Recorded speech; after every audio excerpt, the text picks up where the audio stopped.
আমার ঘরেলু জোগাড়ের লক্ষ্মীর ভাণ্ডারগুলো তোমরা তো দেখেইছো, আমি ভেঙে সব টাকা বের করে নিয়েছি আর নাতি নাতনিদের মধ্যে ভাগ করে দিয়েছি। এই লক্ষ্মীর ভাণ্ডারটা আমি অনেক দিন ধরে রেখে দিয়েছিলাম। যেহেতু আমার লক্ষ্মীর ভাণ্ডারগুলো ভেঙে গেছে, তাই আমার লক্ষ্মীর ভাণ্ডারের তো প্রয়োজন, না হলে আমি টাকা জমাবো কোথায়।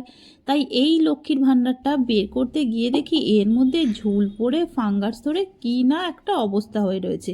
তাই সেটাকে ভালো করে মুছে নিলাম। মুছে নেওয়ার পর ভাবছি এটাকে তো খুলতে হবে, কারণ ভিতরটাও যদি ফাঙ্গাস হয়ে থাকে তাহলে তো আমার সব টাকা পয়সাগুলো রুইয়েতে খেয়ে নেবে। তাই সেটাকে খুলে পরিষ্কার করে আবার তার ভিতরে কালার করে বাইরে কালার করে, আর আঁকার অত সময় ছিল না বলে তাই আমি ফুল আর ঝাউ পাতা স্ট্যাম্প ড্রয়িং করে নিয়েছি। তোমরা বলো তো এই স্ট্যাম্প ড্রয়িংটা কীরকম হয়েছে। আর বাংলাদেশ থেকে স্নেহা, তোমার নাম আমি নিয়ে নিলাম।